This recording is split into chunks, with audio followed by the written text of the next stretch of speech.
go ahead and call this meeting to order. If we could please stand for the pledge. I pledge allegiance to the flag of the United States of America and to the republic for which it stands, one nation, under God, indivisible, with liberty and justice for all. Thank you.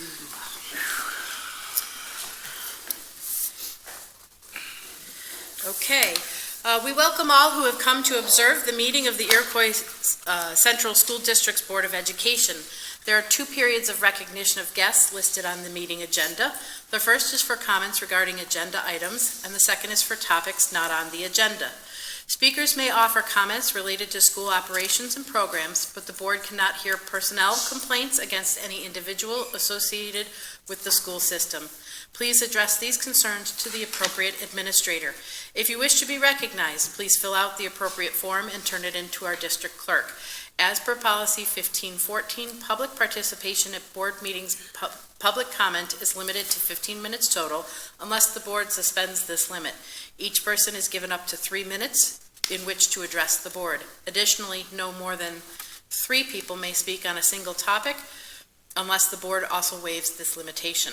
This is a meeting held in public rather than a public meeting, which means we will not be engaging in a dialogue with members of the community this afternoon.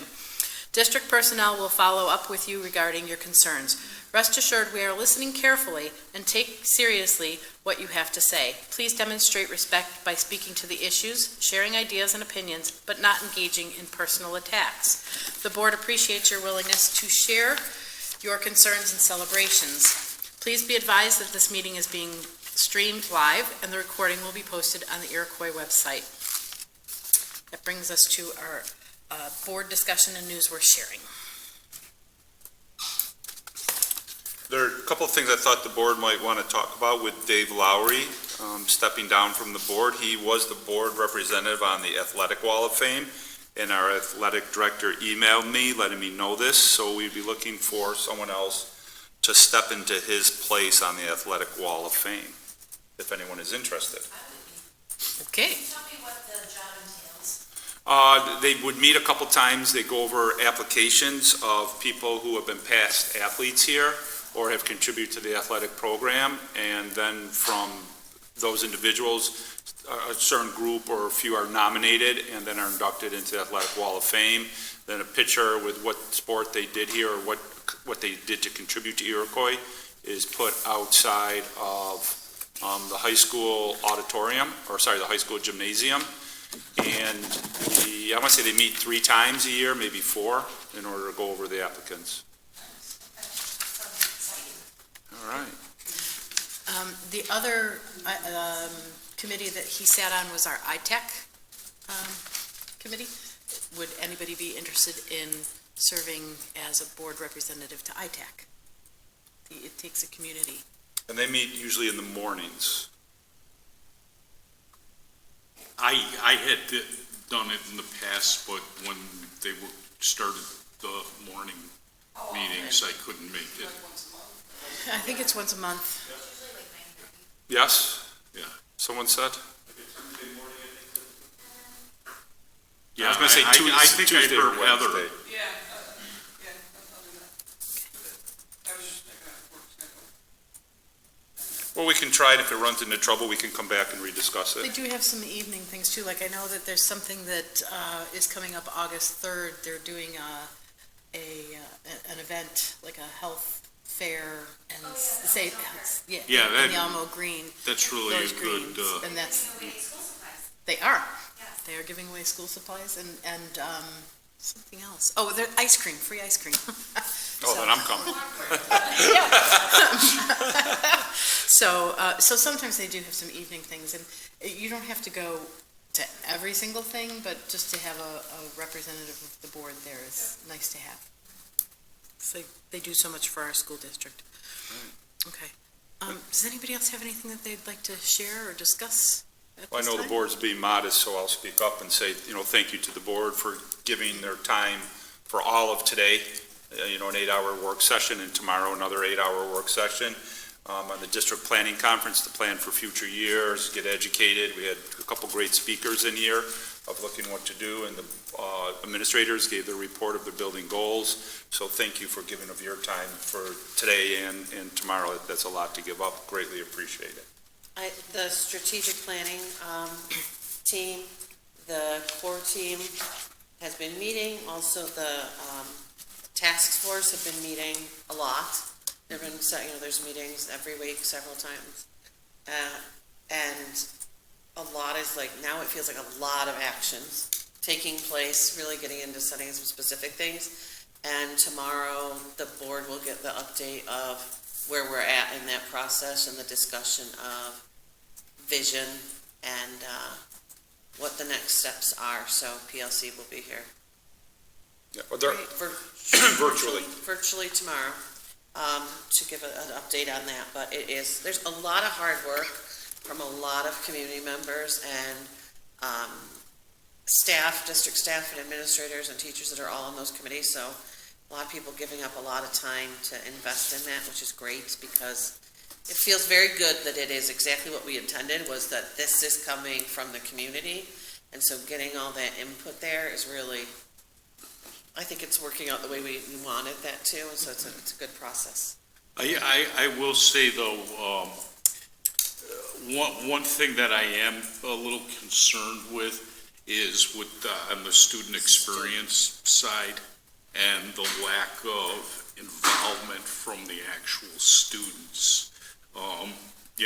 I really think it would be an exercise in futility, to make all kinds of assumptions about students and the student experience without their input. And so, even if it takes us longer than anticipated, we need to get that input because they're the ones that are experiencing. We had our own experiences. They're not the same today. We met last night, and that point kept bringing up that point too. I think Alexis is doing a really good job of trying to find different ways to reach out to students once there are the specific goals. Then getting feedback on those right from students, because it is absolutely critical. That's what we kept saying. I'm sitting here it's been a long time since I was in high school. To use your word, fresh eyes, Yeah. with him saying that, we were trying, the group was trying to think of a third goal and brainstorming. That might be the third goal if you want to bring it up as getting more student involvement in that aspect. That would be great to have.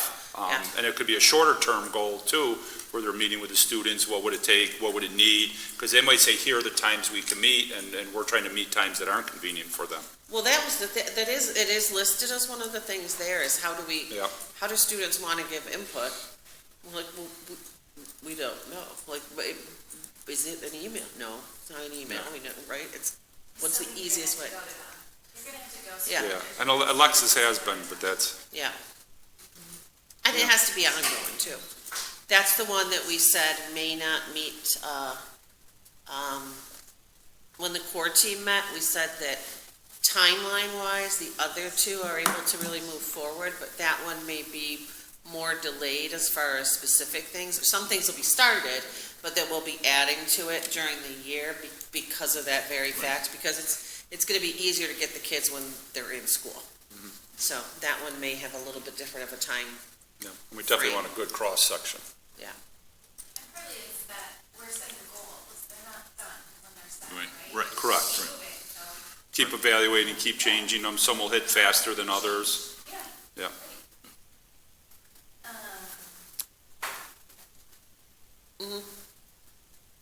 So as part of the ECASB and NISBA legislative person, I took part in a Zoom call with Congressman Jacobs last Wednesday, and we talked about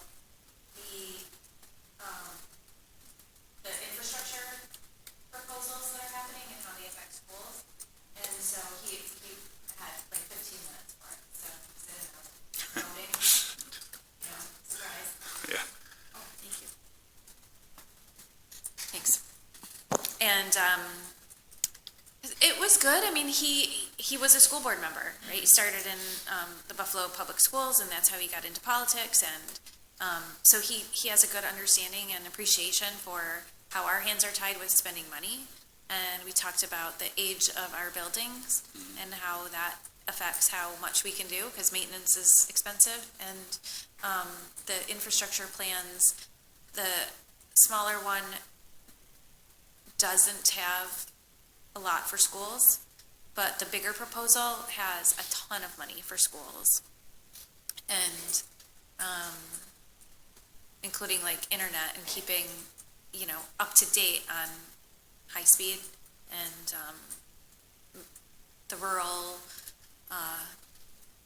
broadband proposal that seems to be having traction and has bipartisan support, so that's a Yeah. good thing.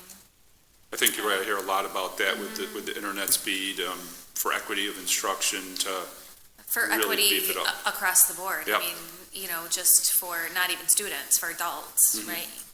yeah, true. I was To looking at it from my lens. participate. Yeah. But it's not just in schools, it's like internet access for Yep. everybody. Yeah, in the at home, country. that was For- one thing at that home. came out Yeah. with COVID. I mean, you That, got a place community. like Springville that, they've got virtually Yeah, nothing down there are pockets all over. I mean, Yeah. it's really, I don't know, I think of it like, what if like big pockets of this country didn't have electricity still, gotta be like that. right? Like, that's how important it is now. So anyway, that's my little input. But if anybody wants to communicate with him, he's very open, and just send him an email, or it's a good thing. NISBA, I'm gonna take over for Dave. I wrote down a bunch of his stuff like that he always tells us about. Perfect. NISBA has a new board officer academy, and it's virtual in October 15th. Not that you guys are new, but anybody can go. If anybody's interested in becoming a board officer or just wants to learn more about it, you can go, and it's on Zoom. Or you can go to Rochester or Syracuse, I think. When is it, October 15th? That's my anniversary. Perfect. Nora, you can go too. Zoom right at home. Was that an invitation? Isn't that Saturday? I don't know. Yeah, because 13th and 14th, we're going to Beaver Hollow. I know it was Sweetest I Day. mean, I'm going there. So that's the 13th and 14th of October. And the 15th is a Saturday. Nope, the 15th is a Friday. Right. It's Friday? So, yeah, I mean, just if you have any interest. Also, on August 9th, NISBA is sending out a survey just to get input from members, and we're all members, so you can fill out the survey. Surveys are important. They really Yeah, use them. They depend really on pay the attention ones. to them, yes. Speaking of being assigned or volunteering for places on boards, ECASB has openings on the Buffalo Toronto Public Radio Board. They ask for an education representative. So if anybody's interested in sitting on that board, you can email Mr. Lowry. And also the Philharmonic has an education representative, the Buffalo Philharmonic. So if you wanted to participate and be a voice for students on the Philharmonic board, they're looking for a representative as well. See Louise's wheels turning. Right, the Philharmonic? That'd be kind of cool, actually. Yeah. They give tickets that's out it. every Free year tickets for, to the concert. yes. I They have think the we free, get- the we get concert free for concert tickets. Oh my school God. board members. That's awesome. And I know that the people who are responsible for placing music student teachers are very involved in the Philharmonic as well, so. Anyway, that's it. Just a reminder that the ECASB Law Conference is virtual again this year, and it's split into 2 days. It'll be August 10th and August 12th. Nora, did you register I registered everybody. everybody? Okay, great, thank you. They're going to be on vacation. Super. But it is virtual, so you know, if you want to log in for 5 minutes and say hi and, log off. It is good information. Yeah, They really do it, going over it's the really cases good. and I mean, our history. Our education law conference, I think, is one of the better conferences. NISBA also runs one, but I would bet dollars to donuts that ours is every bit as good, if not better. But almost every school district in, Western New York, that's, all western counties, are at the law conference. It's pretty. It's good. And this one, they're recording the session, so you don't actually Yes. have to be there on those 2 Right, days. you can view them Yeah. at your leisure. So when you're making dinner, you can watch this. Absolutely, It's better than the news. Absolutely. yes. Okay, anything else? All right, that brings us to the superintendent report. So my update for September, I was trying to figure out how to start this because I hate saying I don't know. So I'll read what came from the State Education Department. SED is at a standstill with their pandemic reopening guidance until they get answers from the New York State Department of Health and the governor's office. So right now, it's not that I don't know, it's that they're at a standstill, so I'm not getting any information. So for the fall of 21, State Education Department does not know if the New York State Department of Health will implement distancing for classrooms, buses. Reducing distancing may require students to wear masks. So if you hear in the news anything about masks, that's probably your best source for anything that's happening, because nothing is coming down from the New York State Department of Health, and you can hear what different groups are saying. So I'm not saying the news is right. I'm not saying what you're hearing is right. I'm just saying that gives you a flavor of what's going on around the country. And I would look at it too as what's going on around the country, because they aren't talking specifically about Iroquois Central School District. So therefore, is there going to be different plans for different areas, or if you have different rates? Those are all things they're talking about. For just looking at the start of, let's see, what's this one?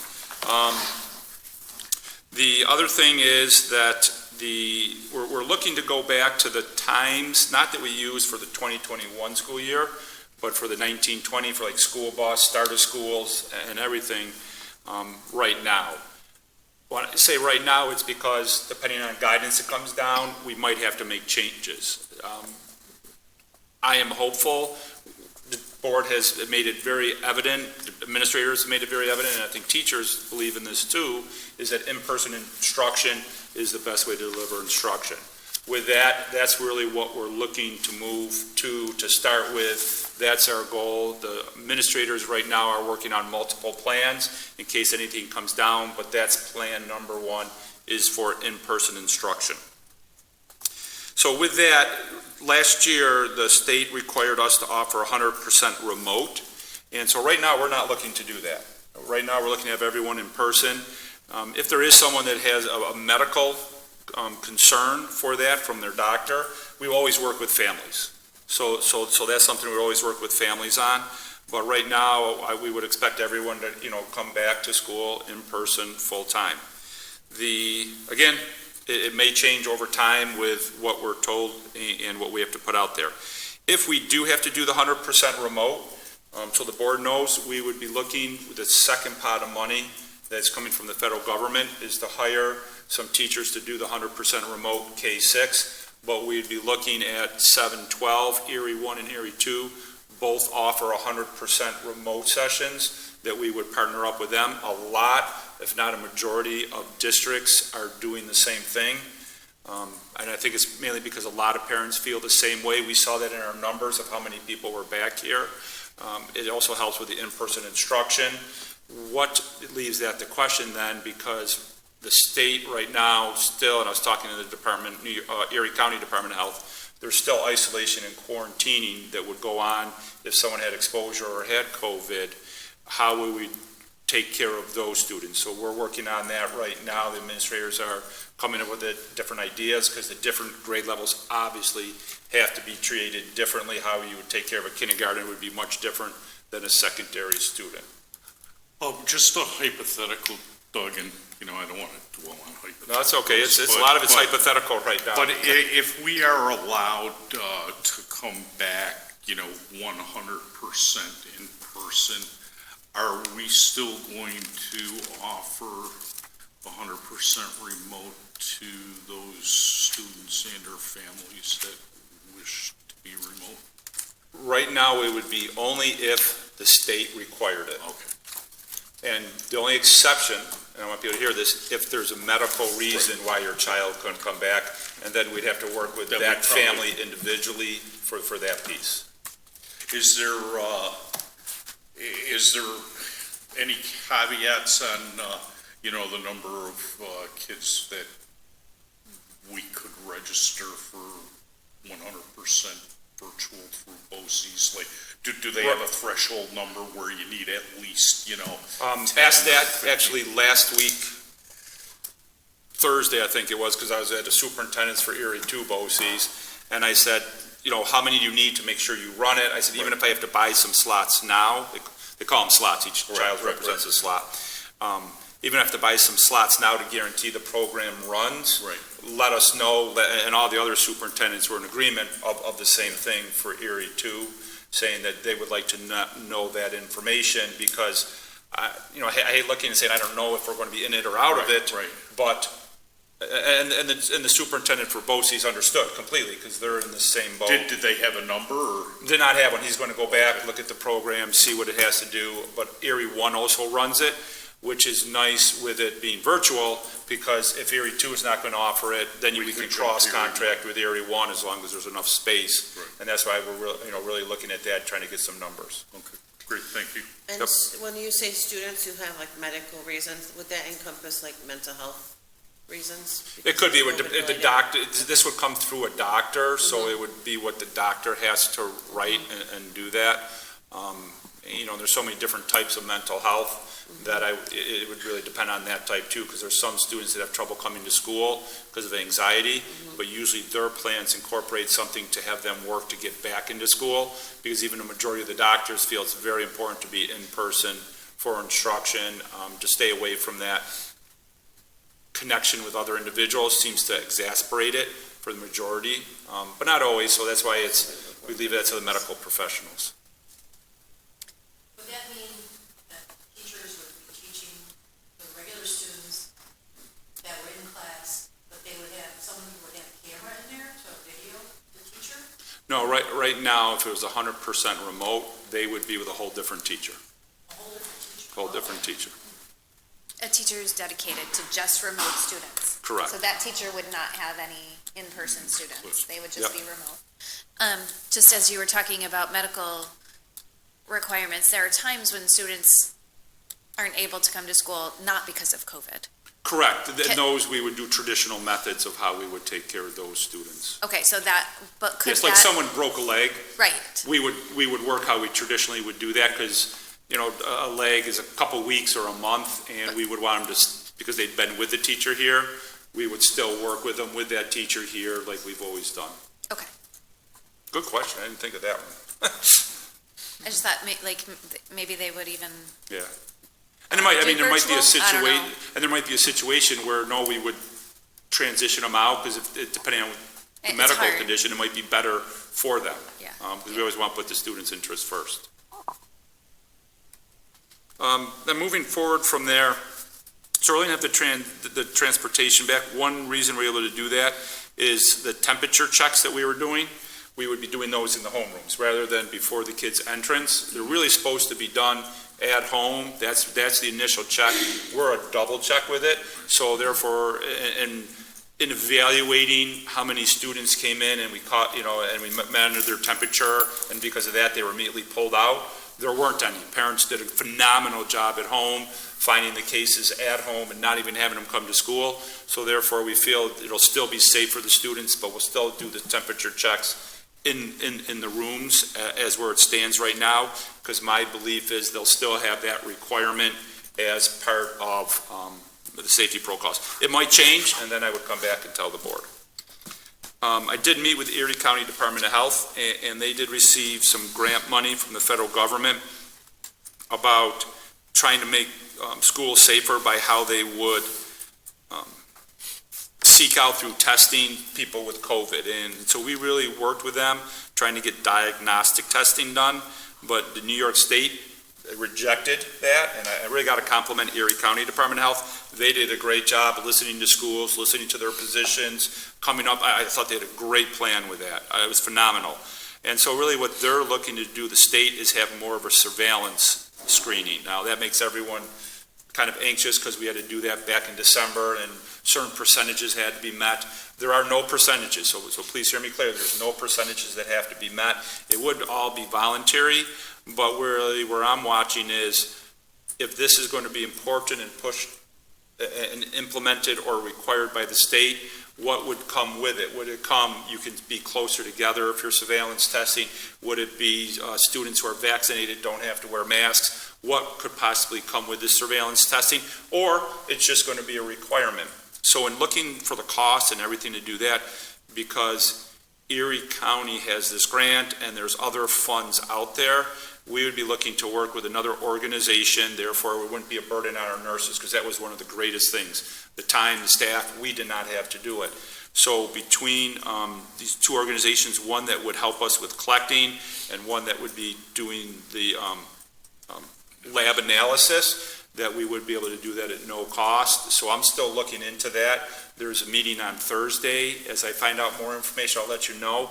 One neat aspect about it is we're able to sign up and get into it, but have it on hold. So depending on where we are, what comes down, I might be looking to have it start in September, and then we can put it on hold, or put it on hold depending on what's happening, what I'm hearing from the state, because I'd like to have things in place and ready.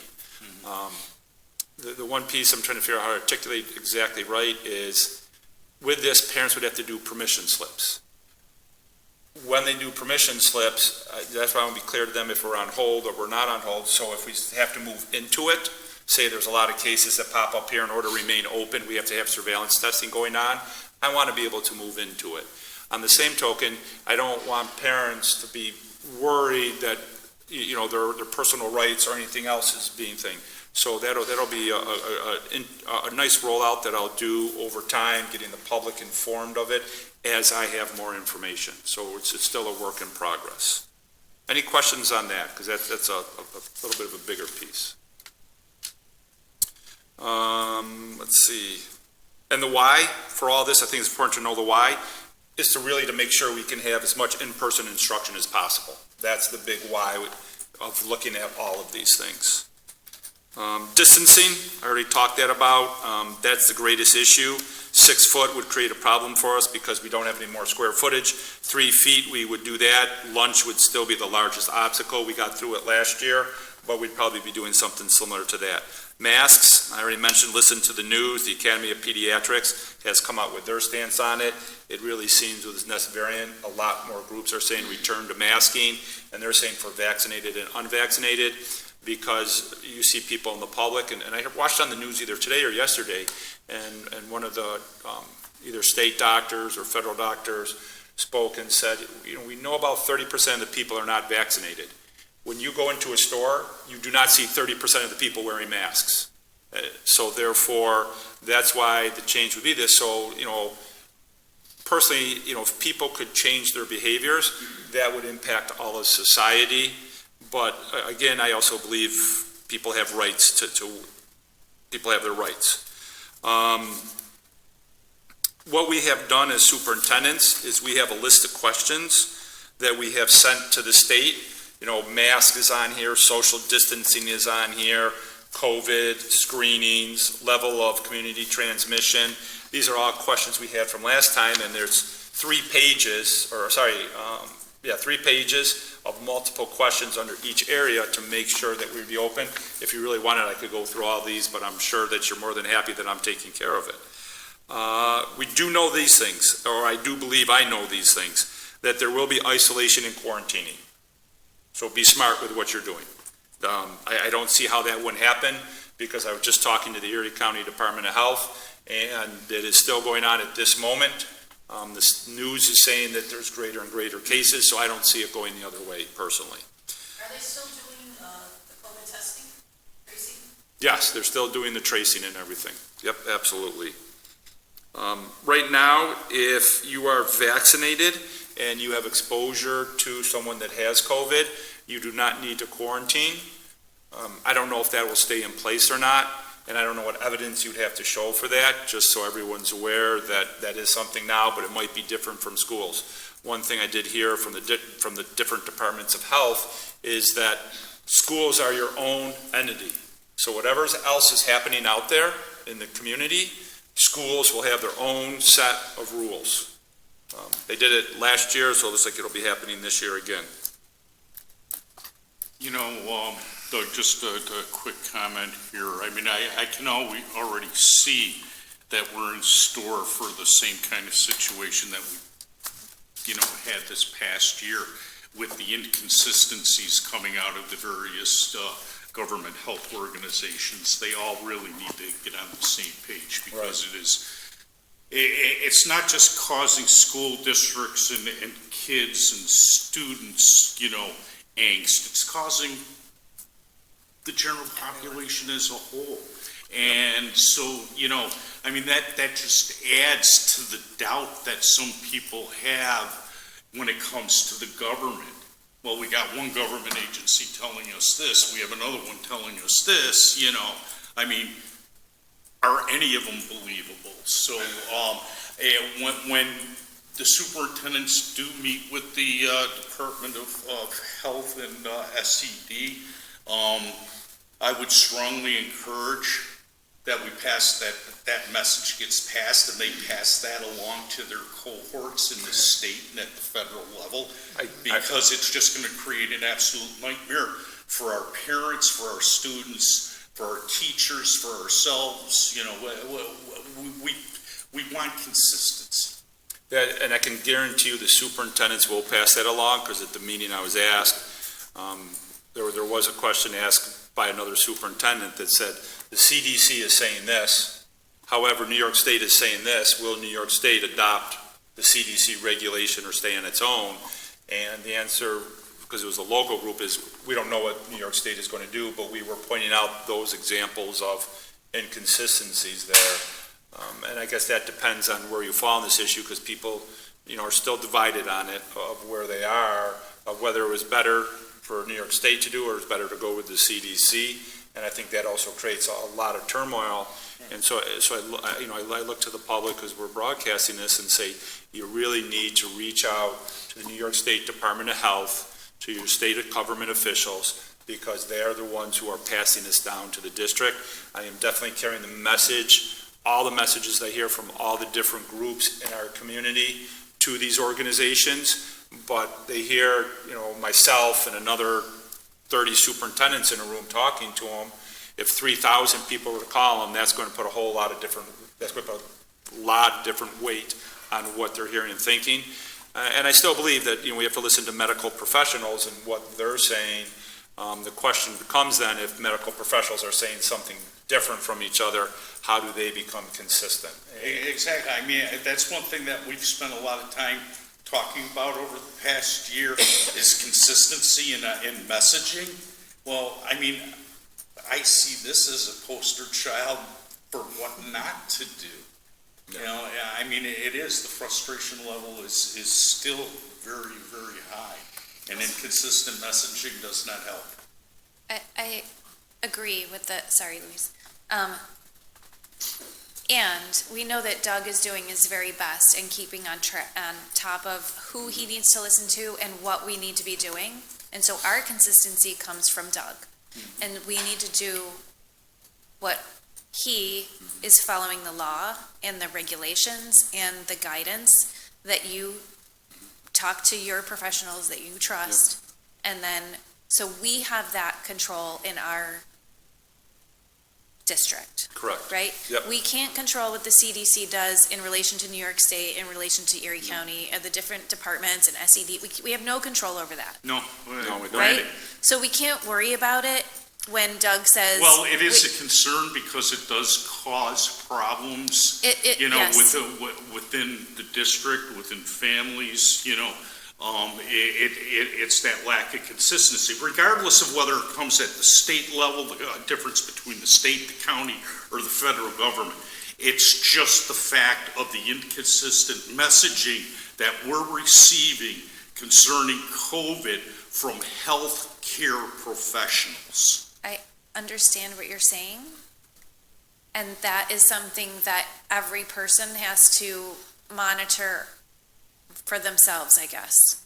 But when it comes to the district, we don't all get to make a decision about what we're doing in the buildings. No. Everybody does have a choice, Yes. right? You have a choice. Yeah. You can, I mean, just like anything in life, you always have a choice, always, right? You And there's always consequences to and the there are choices always you make. consequences to And that it's those choice. consequences That's that right. are the problem. But, you know, I mean, that's life. You make a decision and there are consequences. Yeah. You can't make choices and have nothing happen. You can't just do whatever you want and have nothing happen, right? So we're going to look to Doug to guide us again Yeah. as, I mean. I want to keep going. Yeah, I mean, I know, I'm sorry. That's okay. You did a great job. There's the whole like, district, it wasn't just me. You were consistent, right? Yep. You did what you needed to do and you guided us through and, I mean, luckily Iroquois School District had, I mean, did we have people with COVID? Yes. Did we lose some people? We did. Did. You know, and it's heartbreaking, but it could have been way worse. So thank you for that. Well, thank you to the community, because it's their habits that really impact everything. I have one comment. Is this on or no? Is it on? Pressed it. Okay. One comment, I think some of the problem is that the CDC comes up with their guideline, but then I'm not sure of the representatives they have that are going to, along with what's happening at that moment. So they pass that information down to the states and whoever else. Then it takes them time to review it. So there's a lag period. So now we're hearing one thing on the radio or TV that the CDC said this, but yet we're not doing it because New York State has to review it first. Then the county has to really go along with whatever the state says. So there's a lag time. So you're like, how come we're not doing it? It's because our representatives at the state have to review if that's correct for the schools. So yeah, it might seem like there's just inconsistencies, but I think that's because of the lag time.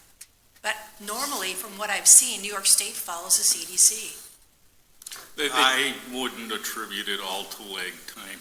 There are definite differences, and it's not just a matter of one organization catching up to another organization. We've seen that in the past with some of the CDC and the New York State rulings.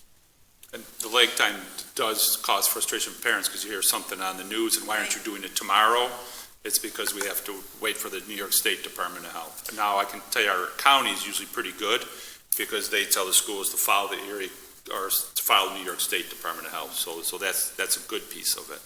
I think the precedent that was set last year, though, that it is very confusing for people, not because we're not all trying to keep up with the guidance, but because it can change. You can walk out of this meeting and you've got a new memo, come from the state. So it changes so quickly. I might be saying this, and tomorrow I'll be telling you, I know what to do. Well, no, I'm thinking too about, people who came and asked questions and had state guidance in their hand and are pointing to it. Well, that was, in years past, a lot of that guidance is somewhat stagnant, or, it's updated, but it's not updated weekly. No. And so it's okay to look back and say, oh, this was from 2 months ago. But in this case, it wasn't. And so I think that last year, as far as communication, people began to rely on you saying, until I hear, when I get news, I'll share the news. Yep. And until then, you see it on the news, and it would be like, no, I fall for that one. Wait until we know. And then people knew right away that you were going to let them know what's changed and acted. I think that was important and will continue to be important as we go into next year. And that's a great segue, because that's how I was going to end is, talk to you guys about it. So later this week, or right in the beginning of next week, I will be getting a Connect Ed message out to the public. Obviously, they can hear this, but I know a lot of people aren't, at 3 o'clock watching us. So I will get out a Connect Ed message just with a shorter overview, not what we talked about for half an hour, of basically saying, we're still waiting. We're preparing, we have different scenarios, but we're still waiting for guidance, and they're at a standstill. And that's all I have. That brings us to item 5, recognition of guests. Mrs. Speck, do we have any guests? I don't have any, no. Okay. And that brings us to 6, our consensus agenda. Is there a request to withdraw specific items from the agenda? Okay. Any request to add an item to the agenda? Okay. Then can I have a request to approve our consensus agenda items 6.2 through 6.3.10.7? So moved. Discussion. I'd like to, go ahead, someone else is going to. I was just going to say, I'd like to wish Dr. Ramirez great success. He's transitioning into another position, a central office position in another district, and he's done very well for us, and I hope he continues it on in his next position. And thank you for his years here. So he's gonna be actually close to us. He will not be at this district. Yeah, it's really. Yeah, I'd also like to thank Dr. Ramirez, big shoes to fill. He was a great addition to our staff, and I'd also like to congratulate our retirees. Oh, yes, yeah. In the agenda as well. Congratulations, and thank you for your years of service. Will we ever And I- get back to being able to actually recognize the people that retired? I would In hope we could person. do something in person. I keep, one of the retirees called, and is there anything? And I'm like, we're working on it. Yeah, so, And there's one other item on the agenda. It has to do with preschool, so I thought Dr. Dudek might want to say something about that before any vote was taken. So we are currently moving forward on the UPK. We met, with John's help, we successfully did an RFP, and you'll see that we have Kelly's Imagination Station as the organization that we'll be working with. We met with Kelly at Marilla yesterday. And working with Mrs. Stanfield, we'll have one class at Marilla and one class at Kelly's Imagination Station. If the board approves today, we will have all the information up for registration as of tomorrow. oh, And we'll be ready to go. when you say up, it'll be on our school website? It will be on our school website under registration. There will be a UPK page specific for parents. We have 38 spots available. Should registrations exceed 38 spots, we will run a lottery. And when would parents know, if you're running a lottery, when does it end, and when would parents know if they were selected? Applications end August 13th, I believe, and so it would be soon afterward. Okay, because that was one criticism I heard from the community, was that we were getting such a slow start on it, that they need to make arrangements one way or the other. And so I'm hoping that will help them with their decision-making and deadlines they need. Right. The application that we have to fill for New York State is not out yet, so we have to keep our eye out for that, but that's not going to stop us from moving forward. That's not an application, though, for the student. No, it's just for for the us. school. It's right. for the school, So yeah. that's really not an issue. Right, okay.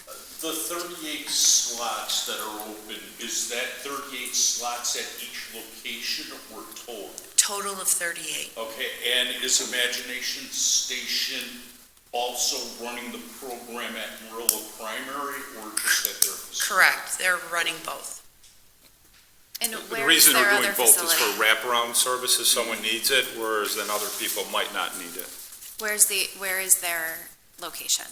I believe they said Bowen and, right in the Elma, Oh, Okay. It's very That's close. good. Right next to sides. And are we providing transportation? There will No, be no, transportation provided. Is it full day or half day? It is a full day. How did they come up with the 38? Did they do a survey to find No, out possibles? We're allotted money by the state, and Okay, good.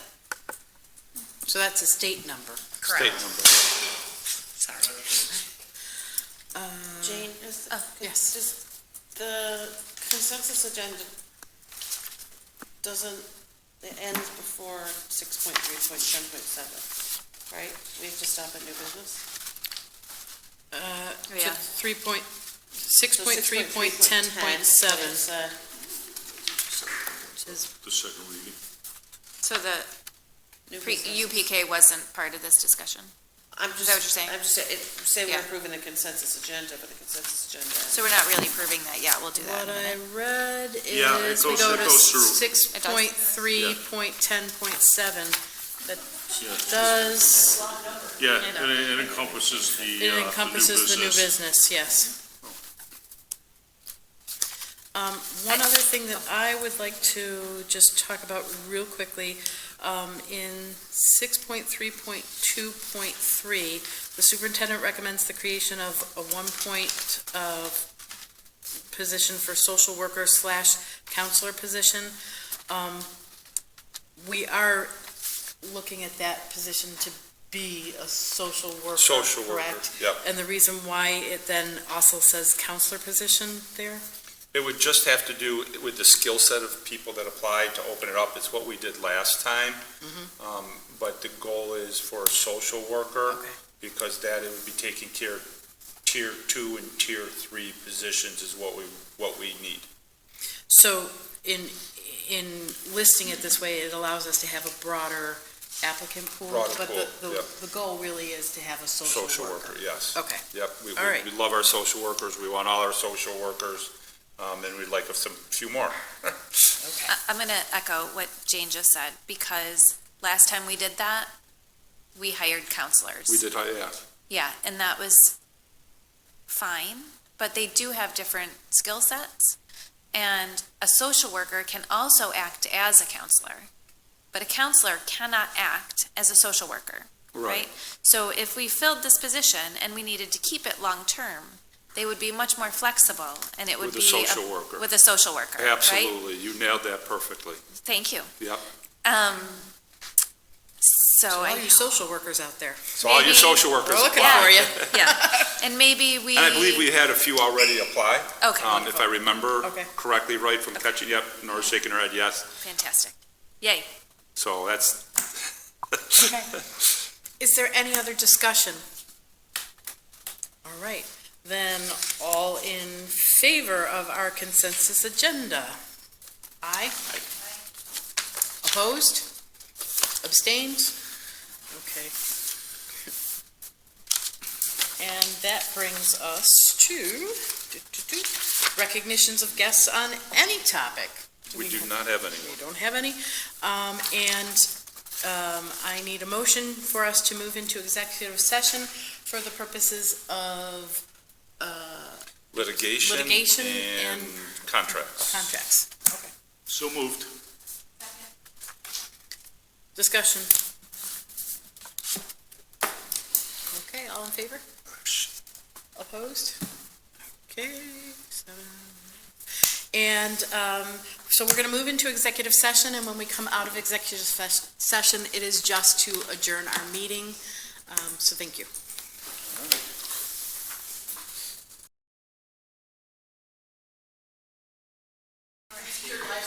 All right, and can I have a motion to adjourn our meeting, please? Second. Discussion.